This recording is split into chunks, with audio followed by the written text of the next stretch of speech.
Dankie, ons gaan aan die woord van die Here toe en ons lees vanoggend 'n bekende gedeelte en dit is Handelinge 2.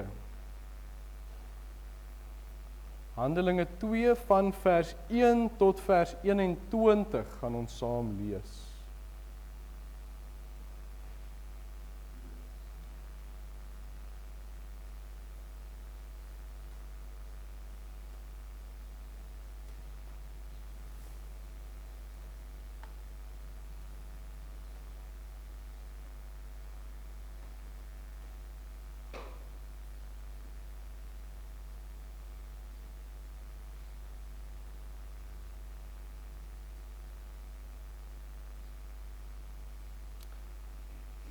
Kom ons lees die gedeelte. Daar's 2 opskrifte in die gedeelte wat ons gaan lees. Die uitstorting van die Heilige Gees en dan net so voor vers 14 is dit die toespraak van Petrus op Pinksterdag. Ons begin by vers 1.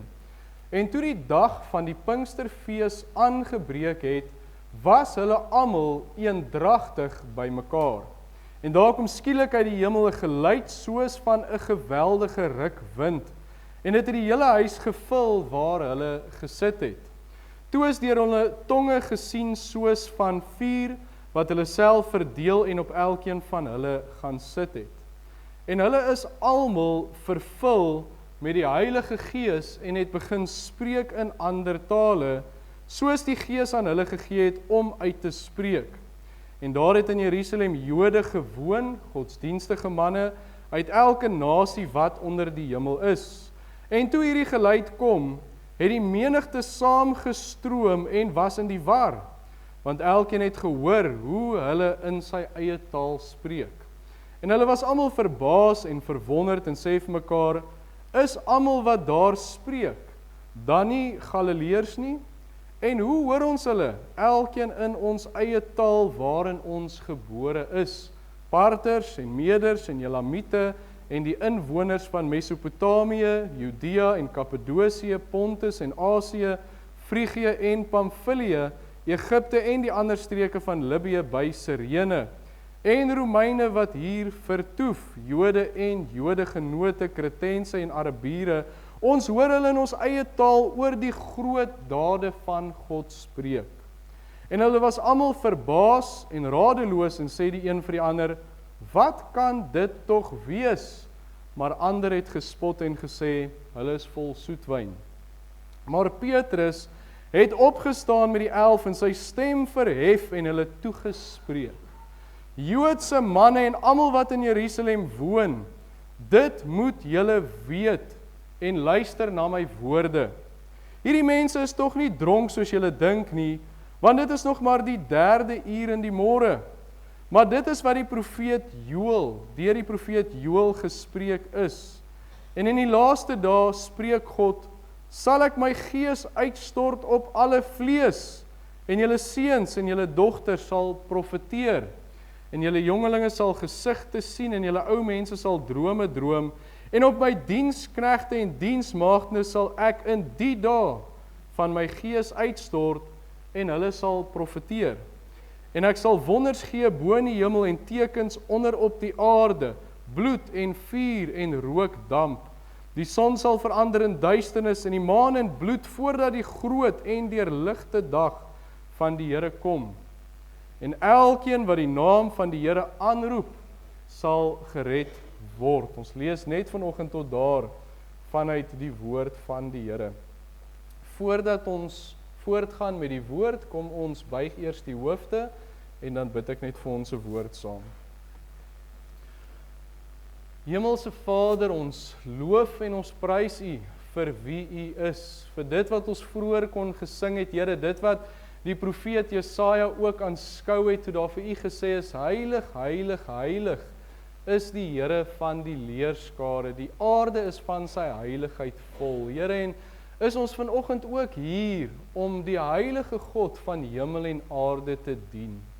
En so bid ons, Here, dat dit wat ons doen, deur die woorde wat ons gesing het, deur die boodskap, deur die manier wat ons luister, deur die maniere wat ons harte ingestem is, Here, dat ons U vanoggend sal verheerlik, Here, vir wie U is en vir dit wat U vir ons doen. Here, en daarom kan ons nie anders as om gedurig vir U dankie te sê vir dit wat U doen. Here, ons sê dankie vir die gemeente, die geestelike tuiste wat ons het. Ons sê dankie vir die gebou.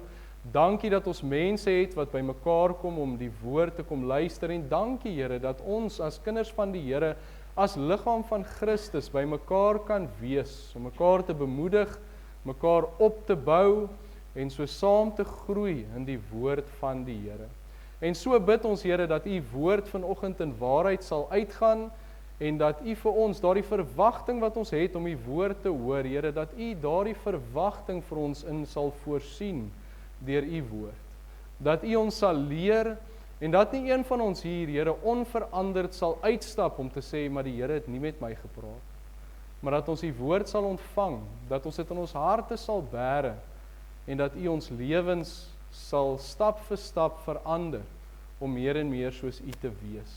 Maar so bid ons ook nie net vir ons gemeente nie, Here, ons bid vir elke gemeente waar die woord vanoggend van 'n kansel uitgaan. Ons bid dat een prediker se harte se woorde en ons bid, Here, dat die waarheid sal uitgaan.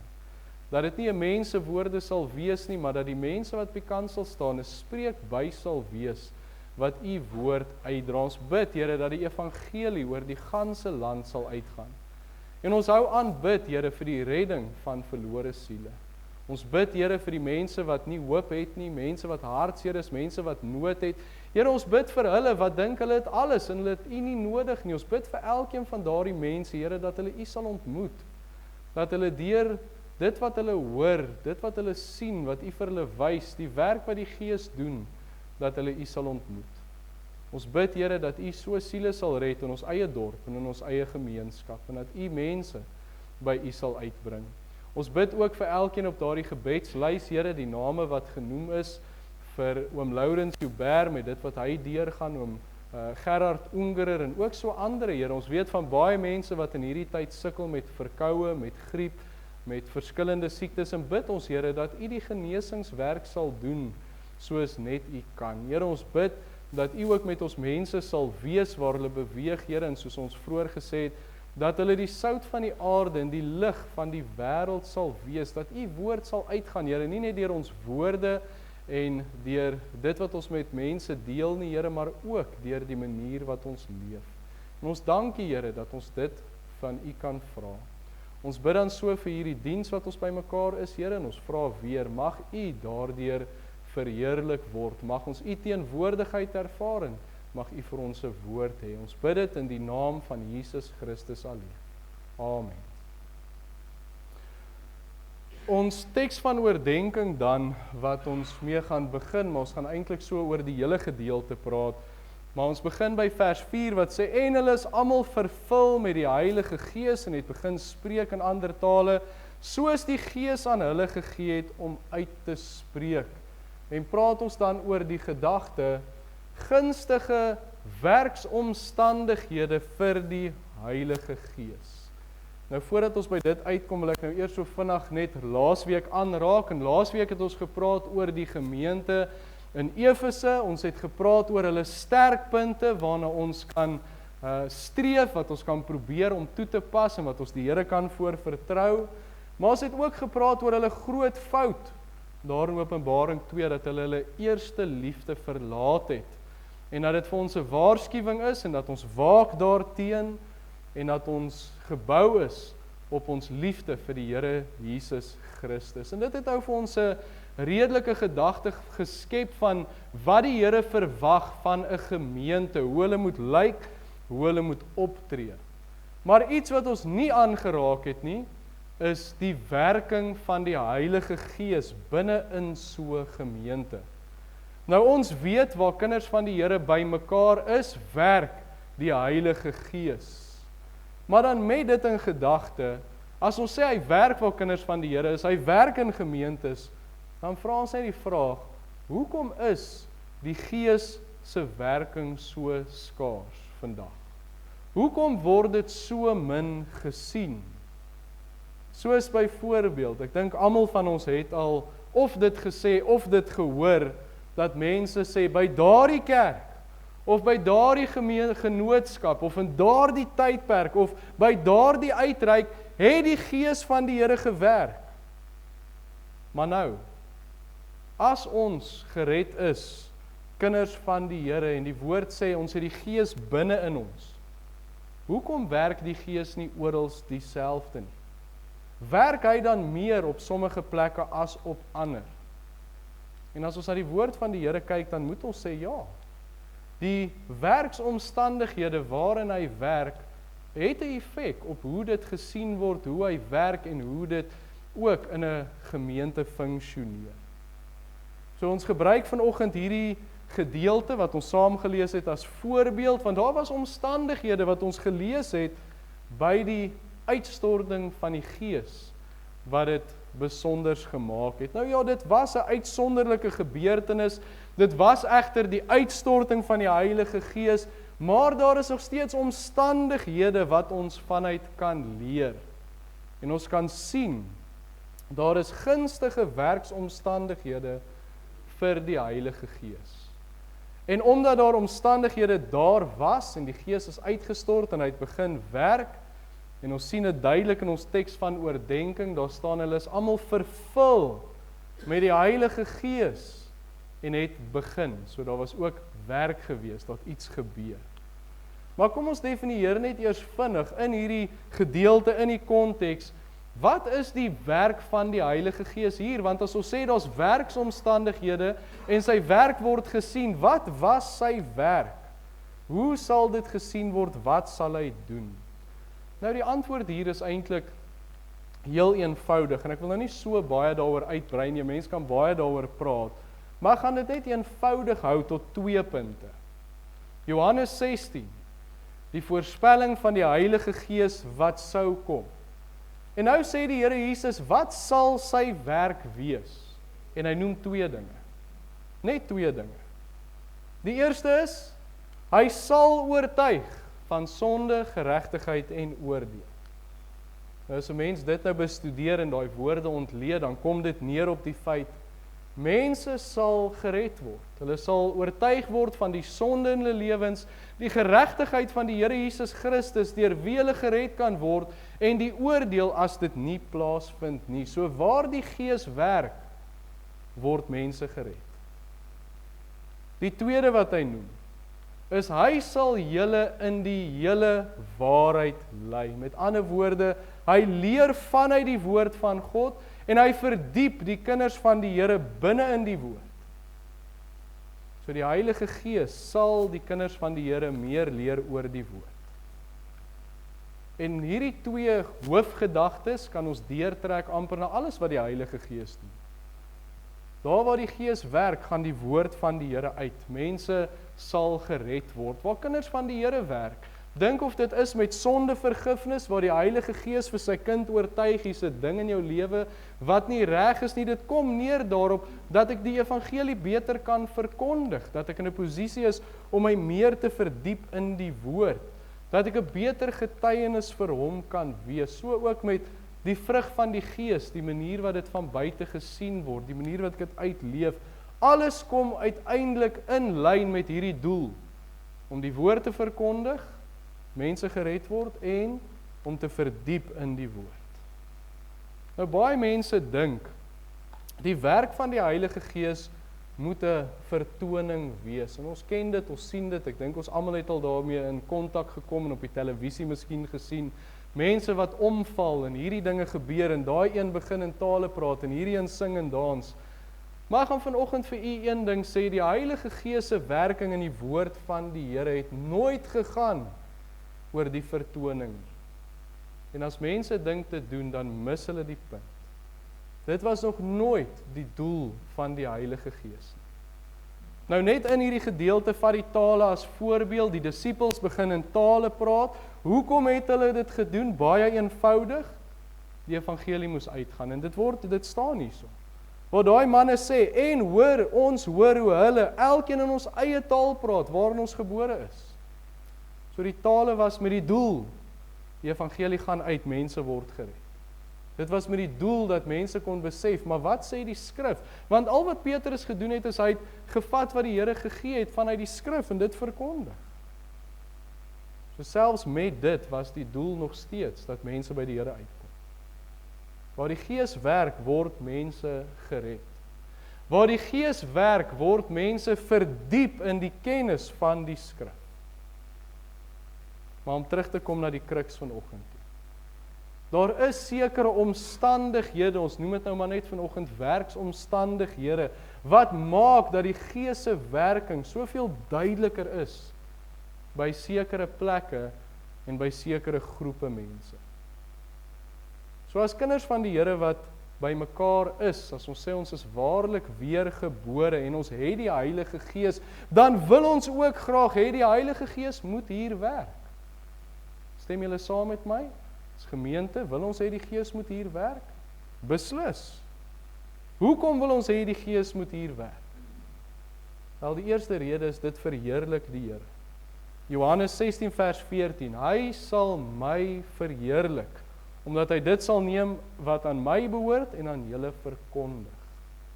En ons doel as kinders van die Here is om ons meester te verheerlik. En ons kan dit verstaan, want die Gees werk en mense word gered. Wat sê die woord daaroor? Lukas 15 vers 7, ek sê vir julle dat daar net so blydskap sal wees in die hemel oor een sondaar wat hom bekeer. 1 Timoteus 2 vers 3 en 4 is goed en aangenaam voor God ons verlosser, wat wil hê dat alle mense gered word en tot kennis van die waarheid kom. So waar mense gered word, word God verheerlik. En ons wil hê die Gees moet werk, sodat die Here verheerlik kan word.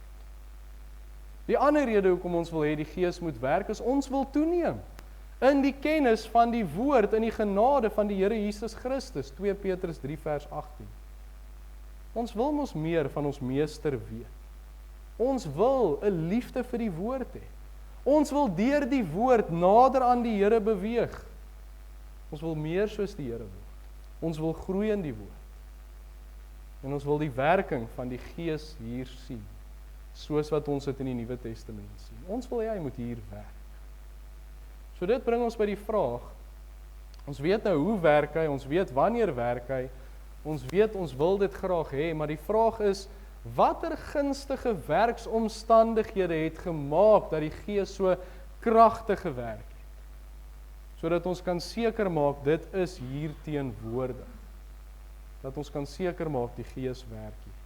So, gunstige werksomstandighede vir die Heilige Gees. En dit bring ons by ons eerste gedagte vanoggend oor die omstandighede. En dit is die Heilige Gees werk, waar kinders van die Here, en dan belangrike woorde, eendrag by mekaar is. Nou kry ons die vers daar, Handelinge 2 vers 1, en toe die dag van Pinksterfees aangebreek het, was hulle almal eendragtig by mekaar. So nou kry ons die prentjie van wat daar gebeur het.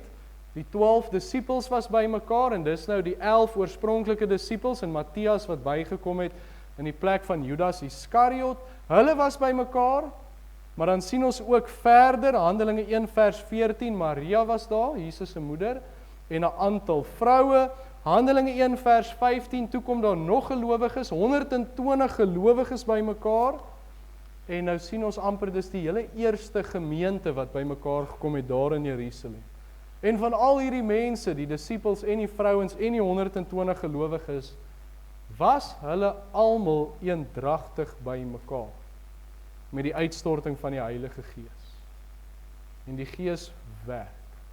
Toe die kerk of die gemeente, die eerste gelowiges by mekaar kom, toe is daar gunstige werksomstandighede vir die Heilige Gees. Maar dit gaan nie net oor die by mekaar kom nie. 'n belangrike woord wat ons daar ook sien, is eendragtig. Met ander woorde, daar was eensgesindheid onder hulle. En wat is eensgesindheid? Filippense 2 vers 2. Maak my blydskap volkome deur eensgesind te wees en dieselfde liefde te hê. Een van siel, een van sin. So die liefde wat kinders van die Here eerstens vir hulle meester het, dit bring kinders van die Here by mekaar. Dit maak dat daar eensgesindheid en ooreenstemming en geselskap en gesprekke, en die Griekse woord koinonia is daai liefde wat ons saam vir ons meester het. En dan saam met dit, as sy liefde in my hart is, het ek 'n liefde vir kinders van die Here. En ons het dieselfde doel. Ons het dieselfde dinge wat vir ons belangrik is. En ons dien die Here saam. So net om dit bietjie duideliker miskien te maak, wat is die teenoorgestelde van eensgesindheid? As ek sê 'n gemeente of 'n groep kinders van die Here is nie eensgesind nie, wat is dit? Dan lees ons in die woord, daar is twis, daar's stryery, daar's onvergewingsgesindheid, waar een van die persone teen 'n ander een sit met 'n wrok in sy hart. Galasiërs 5 wat sê vyandskap, twis, jaloersheid, toornigheid, naaiwer, tweedrag, partyskap. Spreuke 6 wat sê van die 7 dinge wat God haat, so net dit alleen moet vir ons sê, dis uiters belangrik om daarop te let. Vers 19 wat sê God haat een wat as valse getuienis leuns uitstrooi en tussen broeders tweedrag saai. Dis die teenoorgestelde van eensgesindheid, is al hierdie goed. Twis en onvergewingsgesindheid en tweedrag en hierdie dinge. So dit hoort nie onder kinders van die Here nie. Want die Gees werk waar kinders van die Here eendragtig by mekaar is. Nou dis iets wat ek seker u weet nou al teen hierdie tyd. Dis iets wat die laaste tyd baie in ons gedeeltes na vore kom. Ons het met Efese ook daaroor gepraat. Maar die Here verwag dat kinders van die Here hom saam dien. Dis reg deur die woord, reg deur die Nuwe Testament. En as 'n mens nou 'n studie daarvan wil gaan maak, gaan kyk na Efesiërs. Duidelik, kinders van die Here is die liggaam van Christus. Die liggaam van Christus dien die Here saam. Ons kan nie die Here op ons eie dien nie. Ons funksioneer as liggaam van Christus. En dan ken ons die voorbeeld wat die skrif noem van die oog en die oor en die arm en die hand en al hierdie goed. En dan sê hy, as een geëer word, word almal geëer. As een nie daar is nie, dan lei die hele liggaam. So ons ken hierdie gedeelte, maar ons funksioneer saam. En daarom, ek weet ons is, veral predikante, ek skeer myself nou sê ek onder daai kam, dis baie lief Hebreërs 10 vers 25 wat sê, ons moenie die onderlinge byeenkomste versuim nie. Maar dit gaan nie oor, ek moet daar wees nie, dit gaan oor, as liggaam van Christus, moet daar 'n funksionering wees, daar moet eendragtig by mekaar is. Dis 'n saak van liefde. Dis 'n saak wat 'n mens saam die Here dien. So eendragtigheid. En dis iets wat juis met die vroeë kerk so duidelik gesien is. Ja, hulle was by mekaar, maar daar was eensgesindheid. Hulle was eendragtig. En dis die wil van God. Romeine 15 vers 5, mag die God van lydsaamheid en bemoediging aan julle gee om eensgesind onder mekaar te wees, ooreenkomstig die wil van Christus Jesus. Die Here werk in 'n gemeente, in 'n gemeenskap van gelowiges, as hulle eensgesind by mekaar is. Gunstige werksomstandighede vir die Heilige Gees. En 'n mens sien dit, gaan kyk bietjie in die ver af lande, wat nie noodwendig dit so maklik soos ons het nie. Kyk hoe vinnig kom kinders van die Here in daardie lande by mekaar. 1, 2, 3 en ons 'n groepie van hulle by mekaar. Somme onder 'n boom, maar hulle kom by mekaar en dit word gesien. En hier waar ons nog gunstige omstandighede in ons land het om kerke en gemeentes en dit te hê, moet dit beslis deel wees waar ons eendragtig by mekaar is. Maar dan die volgende wat ons in hierdie gedeelte duidelik raak sien, is die Heilige Gees werk, waar kinders van die Here die evangelie laat uitgaan of ons kan sê verkondig.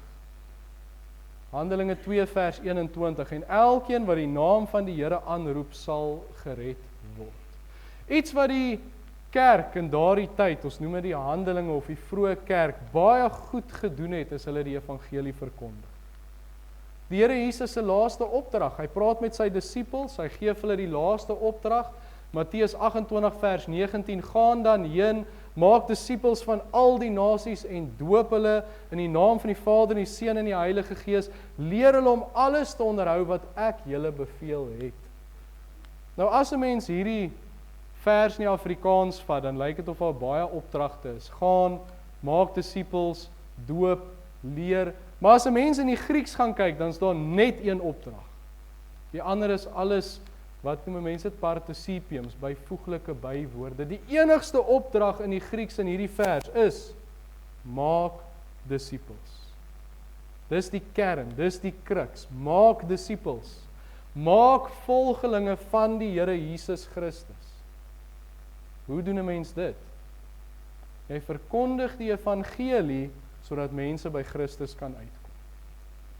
In Lukas staan daar die volgende, Lukas 24 vers 46 tot 48, en hy sê vir hulle, so is dit geskrywe, so moes die Christus ly, en op die 3de dag uit die dode opstaan, en bekering en vergewing van sondes in sy naam verkondig word aan al die nasies, van Jerusalem af en verder. So baie mooi opsomming van die evangelie, en dan sê hy, en julle is getuies van hierdie dinge. Die vroeë kerk het dit beslis gedoen. En daarom was daar gunstige werksomstandighede vir die Heilige Gees. Hulle is vervul met die Gees en hulle die evangelie begin verkondig. Hulle het begin praat oor die werke van God. Petrus staan op en hy deel met hulle die evangelie. En mense kom by die Here uit. Daar staan omtrent 3000 mense is op daardie dag toegevoeg. Die woord gaan uit. En die Gees werk, hy oortuig van sonde, geregtigheid en oordeel. Hy oortuig mense dat hulle die Here Jesus nodig het en daai 3000 mense is gered. So as 'n, noem dit 'n kerk, noem dit 'n gemeente, noem dit 'n groep Christene, hoe ook al dit is, as hulle wil hê die Gees moet werk, dan moet die evangelie uitgaan. Ons almal ken die gedagte van die dooie see. Hoekom is die dooie see dood? Want hy het 'n ingang en al die soutwater kom in, maar daar's nêrens 'n uitloop nie, so hy word net meer en meer sout en alles het uiteindelik gesterf. As ons die woord ontvang, maar ons deel dit nooit nie, hoe vinnig kan 'n groep mense se vuur vir die Here nie doodgaan, as die evangelie nie verkondig word nie. Die laaste opdrag van die Here Jesus, gaan en maak disippels van al die nasies, verkondig die evangelie, want dit is waar die Gees werk. Dit is ook waarvoor die Gees toerus. Handelinge 1 vers 18, ons ken die vers, maar julle sal krag ontvang. Hoekom sal hulle krag ontvang? Waarvoor is die Gees toe? En julle sal my getuies wees. Dis waarvoor die Gees toerus, om die evangelie te verkondig. Maar net so vinnig die vraag, en ek weet ons het al daaroor gepraat, hoe verkondig 'n mens die evangelie? Want dis baie keer vir ons 'n, kom ons sê 'n struikelblok, 'n berg wat ons wil klim, maar ons weet nie noodwendig hoe nie. Hoe verkondig ek die evangelie? En daar's verskillende maniere. In die besigheidswêreld praat hulle mos van word of mouth. Ek dink dis die eerste beste manier, is praat met mense. Deel die evangelie. Deel jou getuienis. Praat met mense oor die woord. Kan selfs 'n boodskap of 'n WhatsApp wees. Ek het nou so ruk terug, ek het die Here vertrou, daar's iemand spesifiek met wie ek die evangelie wil deel. Die persoon sit baie ver van hier af in 'n ander provinsie, en ek vra die Here maar hoe? En ek stuur vir die persoon 'n WhatsApp, en ek het die WhatsApp begin met, ek weet ons is al lank vriende, maar ek wil net seker maak van iets, en ek het die evangelie gedeel. Oor WhatsApp, hoe maklik is dit nie, as ons sê ons is skaam, ons kan nie voor mense praat nie, tik 'n boodskap. Dan het ons die kerk, wat die woord van Christus uitgaan, dink op Pinksterdag, Petrus preek, mense word gered. Ons is in 'n kerk waar die evangelie uitgaan en moet uitgaan en waar dit belangrik is. So mense kerk toe te nooi. As iemand na 'n gemeente toe genooi word waar die evangelie prioriteit geniet, dan gaan so 'n persoon die evangelie uiteindelik hoor, deur 'n boodskap of deur 'n persoon of deur 'n getuienis of op watter wyse, maar hulle gaan die evangelie daar hoor. So nooi die persoon na 'n gemeente toe waar die evangelie belangrik is. Dan die laaste ding wat ek vinnig kan noem is hulpbronne. Ons het traktaatjies daar agter in die breinhouer, is 'n klomp traktaatjies, so maklik om vir iemand net in die hand een te gee. Ons het nou die challenge koerantjies, ek weet nie of u al een gevat het en gelees het nie. Maar maklik om vir iemand 'n koerantjie te gee en te sê, dis net 'n koerant, lees hom. Ek weet baie keer as iemand vra wat's dit, En jy sê is 'n traktaatjie, dan wil hulle dit nie vat nie, maar as jy sê dis net 'n koerantjie, dan vat hulle hom en hulle lees hom. So ons het hulpbronne. Ons kan vir iemand 'n traktaatjie of 'n koerantjie net in die hand stop en hulle kan in kontak kom met die evangelie. Maar daar's baie maniere om die evangelie te deel. Nie een persoon kan sê ek kan dit nie doen. Ons kan dit nie met hierdie verskillende maniere. Daar waar die evangelie uitgaan, is dit gunstige omstandighede vir die Gees om te werk. Maar dan die laaste, en ek wil amper sê die diepste van die gedagtes wat gedeel word, is die Heilige Gees werk waar kinders van die Here met die Gees vervul is. Handelinge 2 vers 4 en hulle is almal vervul met die Heilige Gees. Nou kom ons verduidelik gou vinnig iets. Ons kom net op dieselfde bladsy. Pinksterdag was heeltemal anders gewees as wat dit in die Ou Testament was. Pinksterdag was anders as wat dit in die Nuwe Testament sou wees. Nou, hoekom sê ek dit? Op daardie stadium was almal, kom ons sê, Ou Testamenties gewees. Dink aan die disippels, hulle het die Here Jesus gevolg, maar hulle was nog nooit Nuwe Testamenties gered nie. Hulle het nog nooit die Gees van die Here ontvang nie. En op daardie dag, toe die Gees in volheid uitgestort is, het alles op een slag vir hulle gebeur. Hulle is gered, hulle is met die Gees vervul, hulle het alles wat ons in die Nuwe Testament sou leer en sou ontvang, het hulle op een slag ontvang. So dis 'n unieke gebeurtenis gewees.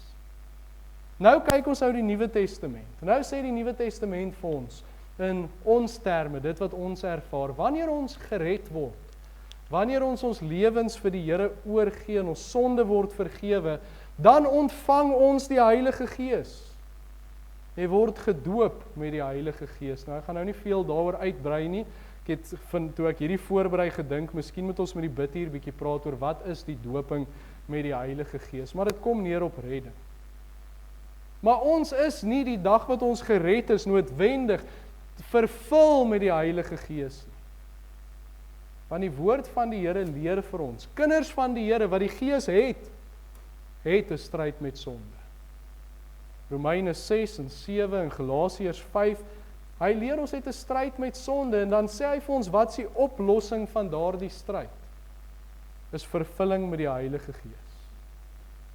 Nou weer eens, Pinksterdag het bietjie anders gewerk. Hulle het die dag wat hulle gered is, die Gees ontvang het, is hulle vervul met die Gees. Dit was 'n eenmalige gebeurtenis gewees. Maar in die Nuwe Testament, hoe werk dit met ons? Romeine 6, 7 en 8. Romeine praat van die stryd wat in 'n mens se binneste is. Vers 19 tot 21, nou hoor wat sê Paulus. As kind van die Here, in Romeine 5 het hy dit vasgemaak, hy is geregverdig, hy het die Gees, hy is gered, maar nou sê hy in Romeine 7, die goeie wat ek wil, doen ek nie. Die kwaad wat ek nie wil nie, dit doen ek. Maar as ek doen wat ek nie wil nie, dit doen ek nie meer nie, maar die sonde wat in my woon. Ons vind dus hierdie wet, as ek die goeie wil doen, is die kwaad by my aanwesig. Nou ek dink ons almal ken hierdie stryd as kinders van die Here. Ons wil die goeie doen, maar die kwaad is aanwesig. En daai stryd kry ons in Galasiërs 5 ook, die gees teen die vlees, die vlees teen die gees. Hulle staan teenoor mekaar sodat jy nie kan doen wat jy wil nie. Maar nou kom Paulus by die antwoord, en hoor wat sy antwoord, Romeine 8 vers 1, hy sê, daar is dan nou geen veroordeling vir die wat in Christus Jesus is nie, vir die wat nie na die vlees wandel nie, maar na die gees. En dan word die gees 17 keer genoem in Romeine 8.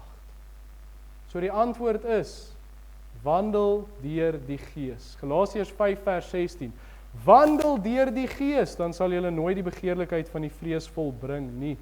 Nou, Galasiërs 5 vers 25 maak dit duidelik. Kyk, hy sê, as julle deur die Gees lewe, met ander woorde, julle is kinders van die Here, julle lewe deur die Gees, laat ons ook deur die Gees wandel.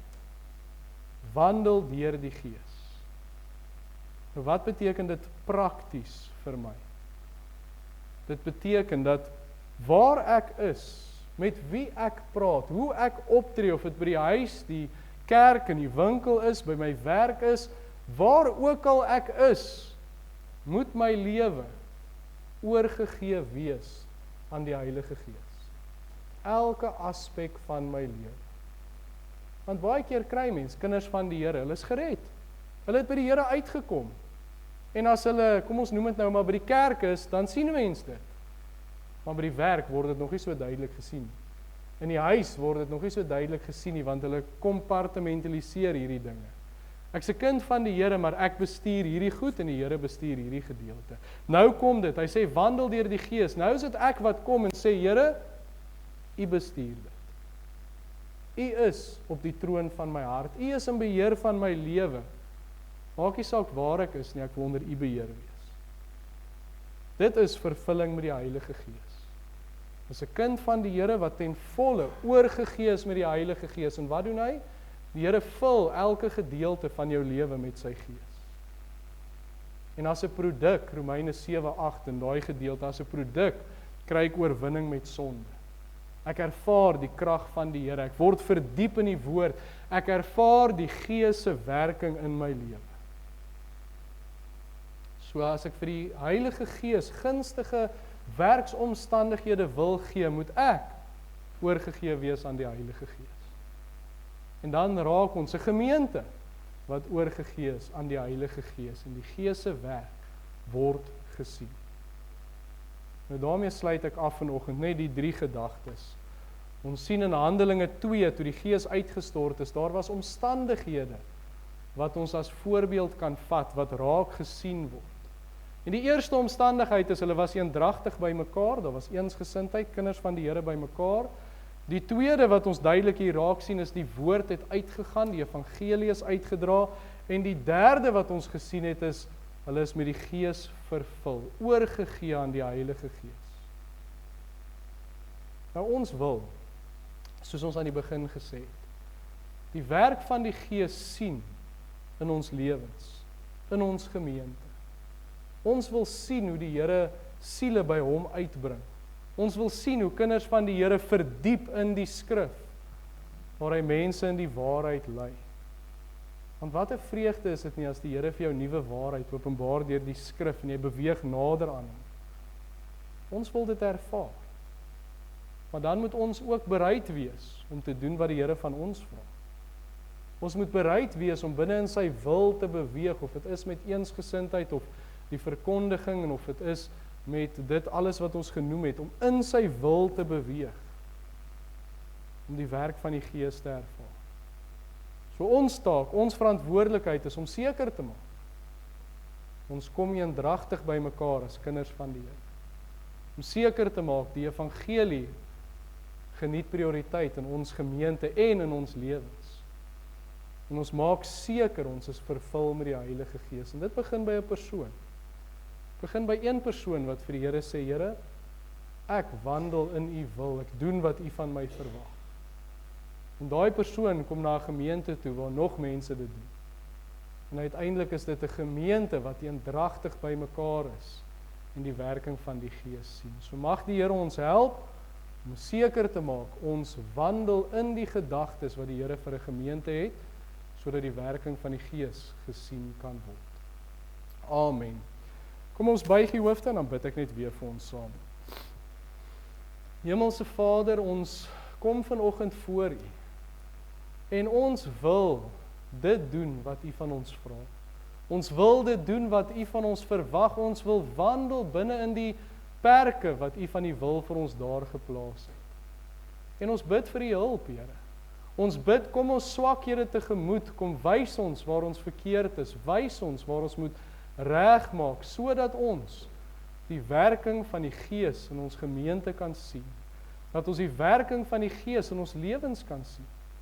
En dat ons U daardeur kan verheerlik. Ons sê dankie, Here, dat ons dit kan bid en ons vertroue is op U en ons dra hierdie dag aan U op. In Jesus se wonderlike naam. Amen. Genade van die Here Jesus Christus, ons verlosser, die liefde van God die Vader en die gemeenskap van die Heilige Gees wees en bly met u elkeen. Amen.